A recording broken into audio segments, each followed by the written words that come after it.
Hi, Mark. I'm Ting, and number is 10, and I'm a sophomore. Christine Shukin, the enchanting music of sign language. Interpreter. Piano P is my favorite musical symbol. It means to play softly. If you are playing a musical instrument and you notice a P in the score, you need to play softer. 2 Ps, even softer. 4 Ps, extremely soft. This is my drawing of a P tree, which demonstrates no matter how many thousands upon thousands of Ps there may be, you'll never reach complete silence. That's my current definition of silence, a very obscure sound.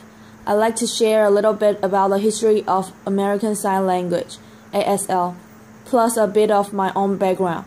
French Sign Language was brought to America during the early 1800s, and as time went by, mixed with local signs, it evolved into the language we know today as ASL.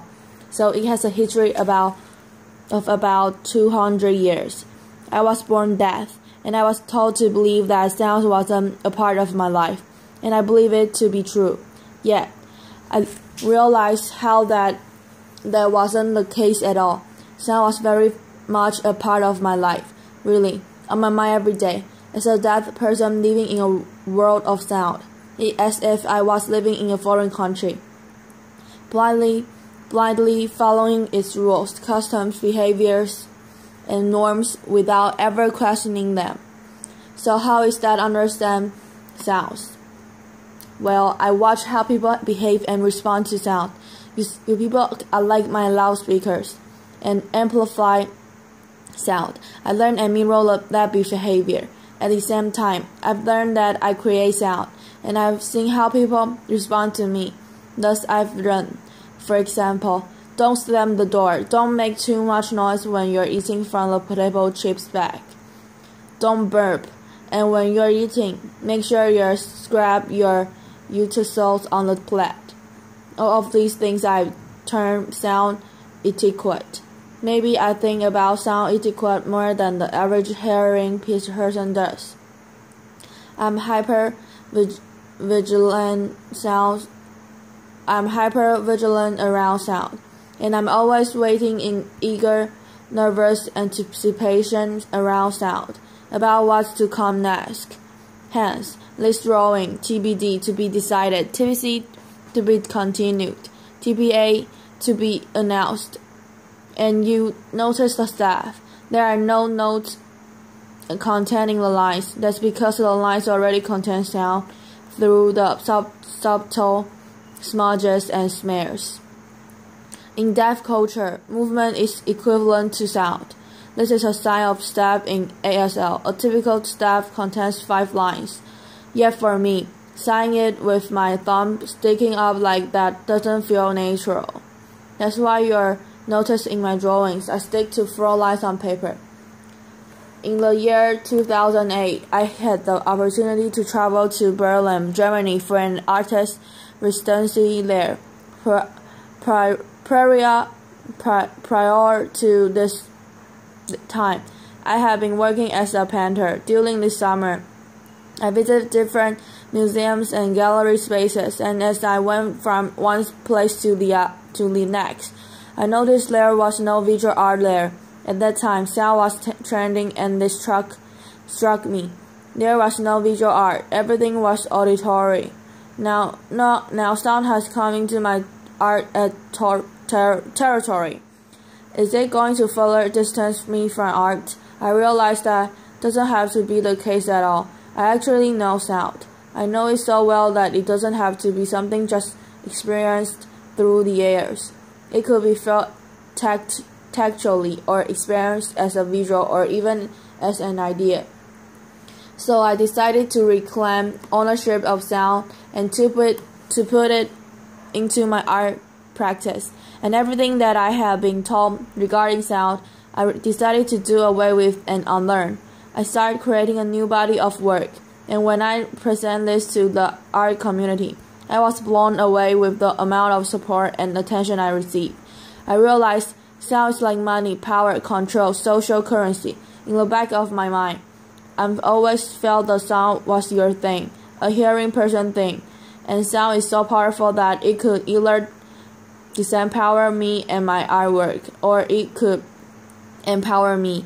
I choose to be empowered. That's a massive culture around spoken language, and just because I don't use my literal voice to communicate, in social I see it as if I don't have a voice at all. So I need to work with individuals who can support me as an equal and become my voice. And that way, I'm able to maintain relevancy in social today. So at school, at work, and institution, I work with many different ASL interpreters, and their voice becomes my voice and identity. They help me to hear, and their voice have value and currency. Ironically, by borrowing all their voice, I'm able to maintain a temporary form of currency, kind of like taking out a loan with a very high interest rate. If I didn't continuously practice, I feel that I could just fade it off into oblivion and not maintain any form of social currency. So with sound as my new art medium, I developed into the world of music, and I was surprised to see the similarities between music and ASL.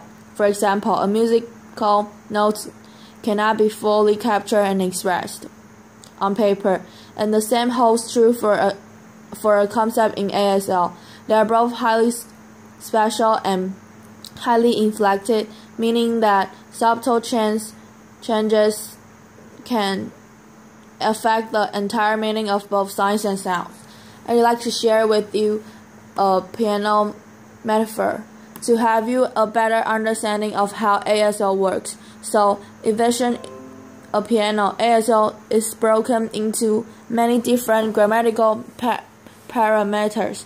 If you assign different parameters to each finger as you play the piano, such as facial expression, body movement, speed, hand shape, and so on. As you play the piano, English is a linear language and is if one key is being pressed at a time. However, ASL is more like a chord. All 10 fingers need to come down simultaneously to express a clear concept of idea in ASL.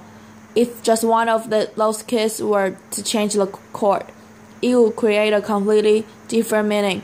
The same applies to music in regard to pitch, tone, and volume. In ASL, by playing around with these different grammatical parameters, you can express different ideas. For example, take the sign to look at. This is a sign to look at. I'm looking at you, staring at you. Oh, busted. Oh, why are you looking at? Oh, stop.